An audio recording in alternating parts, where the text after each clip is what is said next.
పెట్టాలి, ప్రొసీజర్ ప్రకారం చేయాలి. మీరు సర్వే చేసేటప్పుడు మీ సమక్షంలో చేయాలి. మీరు ఆమోదించిన తర్వాత ఒక డ్రాఫ్ట్ నోట్ తయారు చేయాలి. దానిపైన మీ యొక్క ఆమోదం ఈకేవైసీ తీసుకోవాలి. మీరు ఓకే అంటే ఆ ప్రూఫ్ పెట్టుకొని అప్పుడు ప్రింటింగ్ ప్రెస్ పంపిస్తాం. మళ్ళా వచ్చిన తర్వాత మీకు చూపించి ఇదే మరిగా చదివించి ఎక్కడ కూడా ఒక చిన్న పొరపాటు లేకుండా, ప్రింట్ మిస్టేక్ లేకుండా, స్పెల్లింగ్ మిస్టేక్ లేకుండా మీకు ఇచ్చే బాధ్యత నేను తీసుకున్నానని మీ అందరికీ హామీ ఇస్తున్నా. ఇక్కడ కూడా మీరు ఒకటి గుర్తుపెట్టుకోవాలి, ఒక్క రూపాయి కూడా అవినీతి జరగకూడదు. నేను చాలా స్పష్టంగా ఉన్నా. మీరెవ్వరు కూడా ఒక్క రూపాయి ఇవ్వద్దండి. ఎవరికి ఇవ్వాల్సిన అవసరం లేదు. ఎవరైనా స్వార్థపరులు మేము ఇప్పిస్తామని బేరాలు చేస్తే మాత్రం మీరు జాగ్రత్తగా ఉండండి. నా ఆలోచన ఒకటి, ఒక్క పైసా అవినీతి లేకుండా మీ భూమి మీకు పట్టా ఇప్పించే బాధ్యత నేను తీసుకుంటున్నానని చెప్పి కూడా నేను మీకు తెలియజేస్తున్నా. ఇంకో పక్క మీరందరూ ఒకసారి ఆలోచిస్తే ఈరోజు జరిగే కార్యక్రమం రాబోయే ఒక్క సంవత్సరం దీన్ని పూర్తి చేసే బాధ్యత తీసుకుంటా. టోటల్గా 1616 గ్రామాలు ఉన్నాయి. వీళ్ళు వచ్చిన తర్వాత 6860 గ్రామాల్లో చేశారు. 34,30,000 పాసు పుస్తకాలు ఇవ్వాలి. ఆ రోజు తప్పుల తడక కింద 19,93,000 ఇచ్చారు. అన్ని తప్పులే, రికార్డు తారుమారు చేసి ఇచ్చేశారు. నేను వచ్చిన తర్వాత అన్ని కూడా పుస్తకాలు ప్రింట్ అయినట్టు అన్ని కూడా వదిలిపెట్టి నన్ను చాలా మంది మా ఆఫీసులు అడిగారు, ఈ పుస్తకాలు ఇచ్చాం, రైతులకు చేరాయి, మళ్ళా ఇప్పుడు చేయలేం, చేయాలంటే వాళ్ళనే డబ్బులు కట్టమంటామంటే నేను ఒకే మాట చెప్పాను, చేసింది తప్పు మీరు, కాబట్టి డబ్బులు కట్టరు, మనమే పెట్టుకుందాం, ప్రింట్ చేయండి, మళ్ళీ ఎలాంటి తప్పులు లేకుండా పట్టాదారు పాసు పుస్తకాలు మీకిమ్మని ఆదేశాలు ఇచ్చాను. ఇప్పటికీ 19,33,093 ఇచ్చాం. ఇంకా బ్యాలెన్స్ 14,43,000 ఉన్నాయి. ఇవి కాకుండా 9,956 గ్రామాలు కొత్తగా ఇంకా బ్యాలెన్స్ గ్రామాలు సర్వే చేయాలి. ఇక్కడ సింగిల్ గ్రామాలు 7,518 ఉన్నాయి.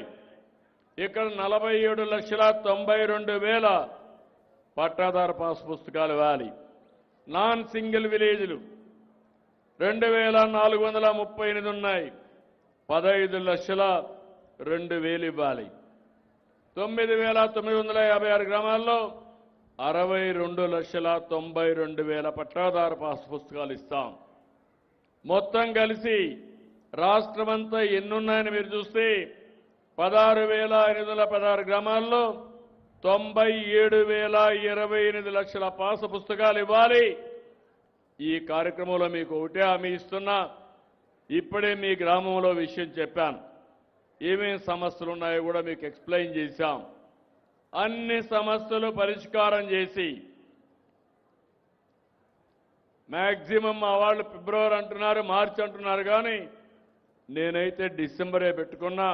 ఒకవేళ 1 నెల 2 నెలలు అటు ఇటు అయినా 100% చేసిన తప్పుని కరెక్ట్ చేసి మీ భూమిని మీ పేరుతో ఇప్పించే బాధ్యత ఈ ప్రభుత్వాన్ని. ఇంకో పక్క భవిష్యత్తులో ఎక్కడ కూడా తప్పులు జరగకుండా ఇది మీకు ఒక డాక్యుమెంట్, ఎక్కడ పోయినా మీరు చూసుకోవచ్చు. మీ భూమి దగ్గరికి పోవాలంటే నేరుగా గూగుల్ మ్యాప్లో పెట్టి నేరుగా చూసుకొని మీ భూమి దగ్గరికి పోయే పరిస్థితి వస్తుంది. అలాంటి ఒక మంచి సిస్టమ్ తీసుకొచ్చాం. నేను ఒకటే మిమ్మల్ని కోరుతున్నా, దీన్ని సద్వినియోగం చేసుకునే బాధ్యత మీది. ఈరోజు ఈ గ్రామం ఉంది, నేను ఒక టైం పెట్టాను. మీలో కొంతమంది మీ తల్లిదండ్రులు చనిపోయిన తర్వాత మ్యూటేషన్ చేసుకోవాలి. మీ అన్నదమ్ములు గొడవలు పడిన దగ్గర మీరు రాజీకి వచ్చి కరెక్ట్గా మార్కింగ్ చేసుకోవాలి. ఇప్పుడే ఇంకొక అతను చెప్పాడు, నా భూమి 22 కింద 22A కింద పెట్టారని. ఈ గ్రామం దాన్ని ఎగ్జామ్ చేశాం. ఎవరి భూమి అనుభవంలో ఉందో వాళ్ళందరికీ పట్టాదారు పాస్ పుస్తకాలు ఇమ్మీడియట్గా ఇస్తామని చెప్పి నేను మీకు తెలియజేస్తున్నా. అంటే ఈ నెల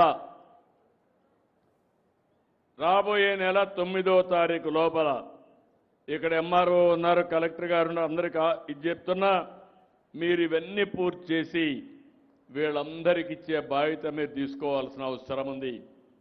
ఈ ఊర్లో ఎలాంటి సమస్య లేకుండా కొత్త బురుజు గ్రామం ఒక్కటి కూడా లిటిగేషన్ లేకుండా 100% మీ గ్రామ సమస్యని పరిష్కారం చేసే బాధ్యత తీసుకుంటాం. ఒక్కసారి రెవెన్యూ సమస్యని పరిష్కారం చేస్తే చాలా సమస్యలు పరిష్కారం అవుతాయి. దీనిపైన మీరు ఒకసారి చూసినప్పుడు ఆర్ఓఆర్ కానీ, ఎఫ్ లైన్ కానీ, రీసర్వే కానీ, అలైన్మెంట్ కానీ ఇవన్నీ కూడా క్లారిటీ వస్తుంది. ఇవన్నీ క్లారిటీ వచ్చిన తర్వాత రిజిస్ట్రేషన్ కూడా సులభతరం చేస్తున్నాం. మీరు ఎక్కడికన్నా వెళ్ళి రిజిస్ట్రేషన్ పోతే అర్ధ గంటలో రిజిస్ట్రేషన్ చేసి పంపించే పరిస్థితి తీసుకొస్తాం. అక్కడ కూడా ఒక్క పైసా అవినీతి ఇవ్వకుండా, ఎవరికి డబ్బులు ఇవ్వకుండా మీకు రిజిస్ట్రేషన్ చేపిస్తాం.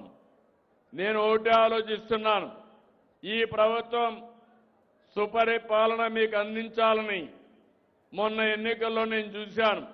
మీరు ఎంతో అభిమానం చూపించారు. ఆ రోజు మన రాష్ట్రం విధ్వంస పాలైంది. నేను, మా మిత్రుడు పవన్ కళ్యాణ్ గారు, జనసేన అధినేత, బీజేపీ నరేంద్ర మోడీ గారు కలిసి ఎన్డీఏ గవర్నమెంట్ ఏర్పాటు చేస్తామని హామీ ఇచ్చాం. మీరు ఓటేయండి, రాష్ట్రాన్ని పునర్నిర్మాణం చేస్తా అన్నాం, పూర్వ వైభవం తీసుకొస్తా అన్నాం. మేము చెప్పిన మాట మీరు నమ్మి ఆ రోజు మాకు అధికారం ఇచ్చారంటే మామూలు అధికారం కాదు. 194 మందిని గెలిపించారు. ఎవరిని పెడితే వాళ్ళని గెలిపించారు.